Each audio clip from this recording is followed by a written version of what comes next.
خلافت عثمانیہ کے خاتمے کے بعد مسلمان کئی چھوٹی چھوٹی ریاستوں میں تقسیم ہو گئے۔ مصر، فلسطین، عراق، اردن اور حجاز خلافت عثمانیہ سے کٹ چکے تھے اور اتحادی فوجیں ترکی یعنی موجودہ ترکیہ کے علاقوں میں بھی داخل ہو چکی تھی۔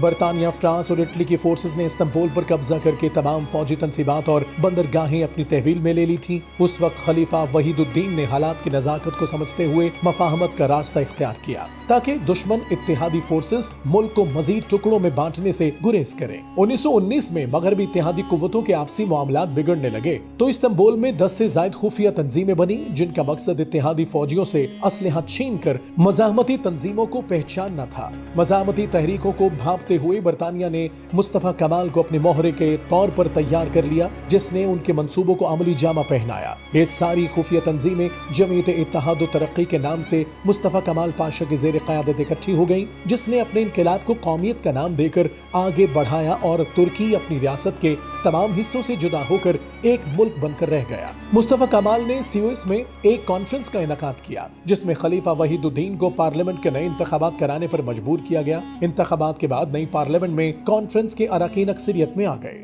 سلطان نے اراکین پارلیمنٹ کو خلافت کے بچاؤ اور اتحادی فورسز سے چھٹکارے کی اپنی حکمت عملی کی جانب راغب کرنے کی کوشش کی تو اراکین نے انکار کرتے ہوئے ترکی کی حدود میں خود مختاری کی قراردادیں منظور کی اور بیرونی طاقتوں کی ایما پر قوم پرستی کو بنیاد بناتے ہوئے ترکی کی آزادی کا مسودہ تیار کیا۔ اتحادی طاقتوں نے ترک پارلیمنٹ کی قراردادوں کو اپنی شاندار فتح قرار دینے کے ساتھ اپنی افواج کو واپس بلانا شروع کر دیا۔ یوں ترک قوم پرستوں کے حوصلے بلند ہو گئے اور انہوں نے اپنی مزاحمت کا رخ مغربی طاقتوں کے بجائے سلطان کی طرف کر دیا۔ مصطفیٰ کمال پاشا نے افواہیں پھیلائیں کہ سلطان نے بیرونی طاقتوں سے مل کر پارلیمنٹ پر قبضہ کر لیا اور وطن پرستوں کو گرفتار کر لیا ہے۔ ان افواہوں کی وجہ سے عوام نے سلطان کا ساتھ چھوڑ کر وطن پرستوں کا ساتھ دینا شروع کر دیا اور مصطفیٰ کمال کو اپنی امیدوں کا محور بنا لیا۔ قوم پرستوں نے مصطفیٰ کمال کی زیر قیادت نئے انتخابات کرائے، اپنی کونسل کو قومی اسمبلی کا نام دیا اور مصطفیٰ کمال کو اپنا صدر منتخب کر کے انقرہ کو دارالحکومت بنا لیا۔ یونان کے زیر قبضہ علاقوں کو آزاد کرانے کے لیے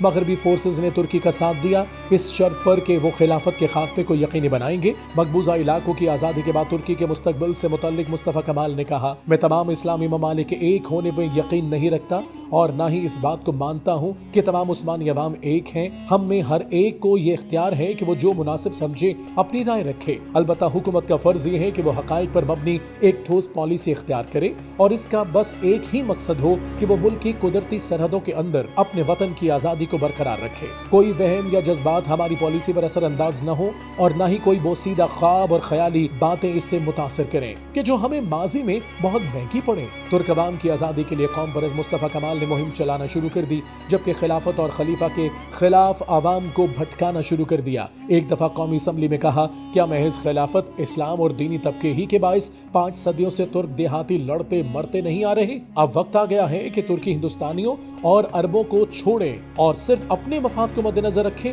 اور مسلمانوں کی قیادت سے خود کو بچائے رکھے۔ اپنے مقاصد کے حصول کے لیے مصطفیٰ کمال نے خلیفہ اور ان کے ساتھیوں کو انگریزوں کے کٹ پتلی کے طور پر پیش کیا۔ خلافت کے حامیوں کو دہشت زدہ کرنے کی مہم چلائی اور کئی لوگوں کو مروا دیا۔ جب پورا ماحول ان زہر آلود افواہوں کا شکار ہو گیا تو مصطفیٰ کمال نے اپنا اگلا قدم اٹھایا اور 3 مارچ 1924 کو خلافت کی منسوخی، خلیفہ کی برطرفی اور اسلام کی حکومت سے بے دخلی پر مشتمل قرارداد قومی اسمبلی میں پیش کر دی۔ اس موقع پر اس نے کہا، خلیفہ اور آل عثمان کی باقیات کو اب جانا ہی پڑے گا۔ وقت آ گیا ہے دقیانوسی عدالتیں ختم ہوں اور ان کی جگہ جدید طرز کی عدالتیں لیں جن میں نئے قوانین ہوں اور مذہبی لوگوں کے بوسیدہ مدارس اب نئے غیر دینی حکومتی مدارس کے لیے جگہ خالی کر دیں۔ مصطفیٰ کمال بادشاہ نے ایک ڈکٹیٹر کی مانند یہ قرارداد کسی بحث و مباحثے کے بغیر منظور کرائی اور خلیفہ کو محض ضروری سامان کے ساتھ جلا وطن کر دیا۔